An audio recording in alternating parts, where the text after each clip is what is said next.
ডাব খাওয়ার জন্য আসলাম। কত করে চাইতেছে ডাব? আসগর সাহেব মিতু আসছে ডাব কেনার জন্য। কলার হালি 20 টাকা, তাহলে এক পিস কত?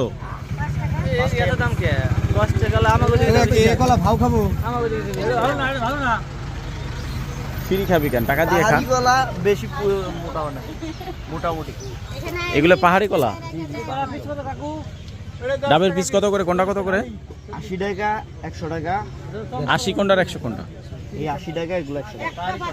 100 টাকা পিস, 80 টাকা পিস। পেঁপে এদিকে কাইটে রাখছে, যার যেটা মন চাই নিয়ে খাইতে থাকেন। এই ডাব কোনগুলা নিবি? এই যে এইগুলো দাও না, ওগুলো ভালো হবে না, এগুলো ভালো হবে না। এই নিচের